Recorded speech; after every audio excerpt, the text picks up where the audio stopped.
Nick Ferrari at breakfast. Call 0345 6060 973. Text 84850. Nick Ferrari at breakfast on LBC. Put yourself in the position of the Prime Minister. Tough job, I know. And put Brexit to one side. Okay? What's a key thing to do for this country at the moment, would you suggest? So Brexit obviously is massive, absolutely massive, and I'm not suggesting it's not. But what are the other things? What about the high instances of crime in a city such as London, and other cities as well? Manchester has problems, Birmingham has problems, and an extraordinary murder rate in London. Do you think perhaps we should be looking at that?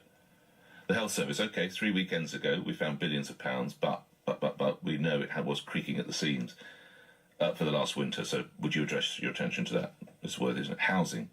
Yet again this year the targets will be missed. Crucially, to housing. Defence. Well, you've got a defence secretary shouting that he needs an extra £2 billion a year. You've got an army that actually wouldn't fill Twickenham Stadium. It's the smallest it's been since Napoleonic times, or beyond that. And you've got aircraft carrier that you've commissioned without any actual British planes you can put on it. So do you think defence, you might want to look at that?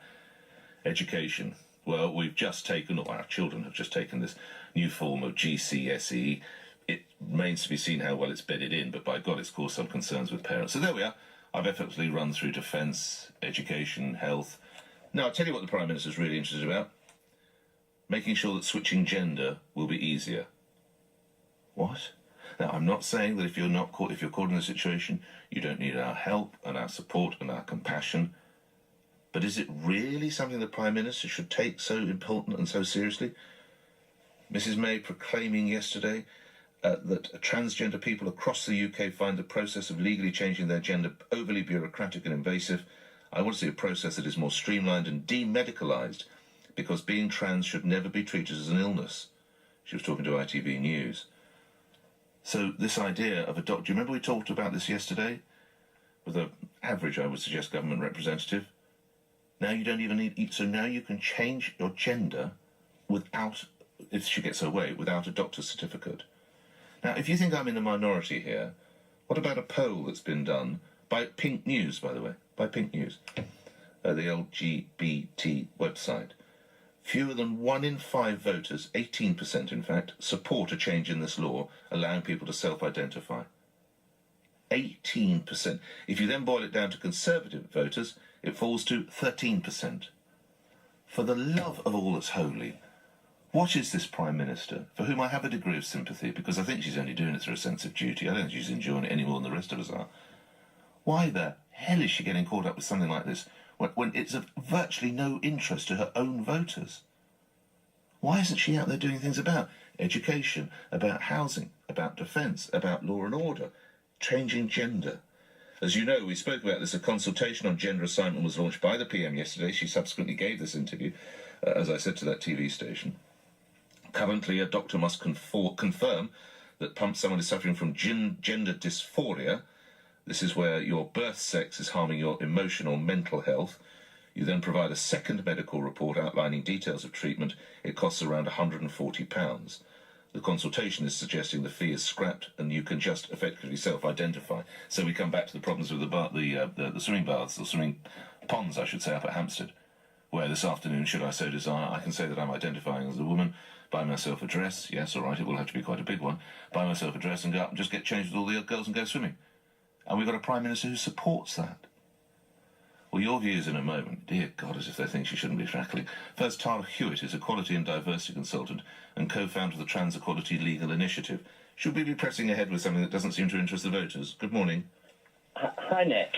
I think it's very interesting that when Theresa May first went to number 10, that she set out that her government was going to be built off the bedrock of equality, and that equality was the foundations that she wanted to lead with. So I think that as we're moving into a future where she's leading the UK out of the European Union, that if we're going to set up what the future of the UK is going to be, that actually we do look at some of the injustices that still exist here in the UK, and then we do look at communities that are still facing disadvantages, as well as all of those important issues that you... But we're not looking at those, are we, Ms. Hewitt? That's the key, isn't it? I think some of that might be the way that negotiations are going for Brexit and the amount of time that... I think you're absolutely right. So if you've got the elephant in the room that is Brexit, Why on earth? And I'm not saying that this isn't something that should be addressed in time, but I'm sure you, as much as I, are concerned about the number of young people who are being fatally stabbed and shot on the streets of London and other cities, and yet we're focusing on making sure that we don't need a doctor's certificate to change your gender. You go to that speech, Ms. Hewitt, she talked about helping the just about managing, not just about transgendering. I think trans people are part of society too, and we need to look at everybody that's facing. But they risk being murdered as well on the streets of London, do they not? Well, they do. If you look at some of the data, you can say that the murder rate for trans people is higher than the murder rate for cisgender people in society. Trans people have suicide rates that are above 40%, self-harm rates that are above 80%. All of those impacts on our health service, impacts on our public services. And so shouldn't we be addressing law and order, Ms. Hewitt? Well, we should be addressing the issues collectively, and I think that this is one of the issues. We've got a Minister for Equality that's part of her role is to look at the issues that are important around equality, and we had the Trans Equality Select Committee report in 2016, where this is one of the headline recommendations that came out of that report. And I think that if the government's serious about leading on the agenda V&D that Theresa May, as I said, set as the bedrock of her government, that trans people, which is one of the communities that have been left most behind as we've moved forward in relation to social development, should be getting at least some of the issues that they address faced within this Parliament. And I think one statutory area being addressed, I think, is a fair, is something that the community really deserves. I respect your position, but I don't necessarily agree with it. Just a couple of final points, if I could, Monsieur. Do you agree that someone should be able to transgender without a doctor's report? And do you agree that I could effectively self-identify and go swimming with some women this afternoon in Hampstead? I think what's really important about this consultation is that some of the issues is that people don't understand what the law is at the moment, and that they don't understand the difference between the Equality Act and the Gender Recognition Act. The process that is being reviewed is the administrative process around birth certificates. I don't know about you, when was the last time that you used your birth certificate for something meaningful? Long time ago. Exactly.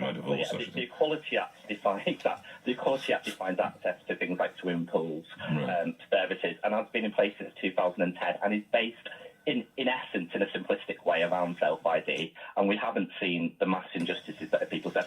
And we've had women's groups, like, for example, Women's Aid, women's organisations across Scotland and Wales have both come out supporting the changes to the Gender Recognition Act. So I can change gender without a doctor's report?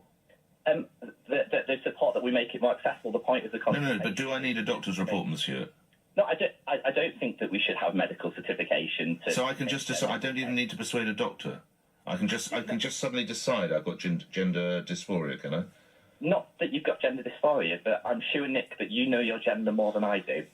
Yes, I would hope. But if I have a crisis, I can just decide, and I don't need a doctor to support that. I find that extraordinary, Monsieur. But I would say, as I said, I think that you know your own gender more than your listeners, and I think that I know my own gender more than your listeners as well. And I think the idea that a judge-led panel, which is the current process, decides someone that they never meet because it's all done remotely anyway. Yes. Could decide somebody else's gender in 2018 is just a bit archaic. I must leave it there. Fascinating speaking with you. Tom Hewitt, thank you. We respect, hopefully, each other's positions. You're equality and... Well, I know I do yours. You're an equality and diversity consultant. You co-founded the Trans Equality Legal Initiative 13 after...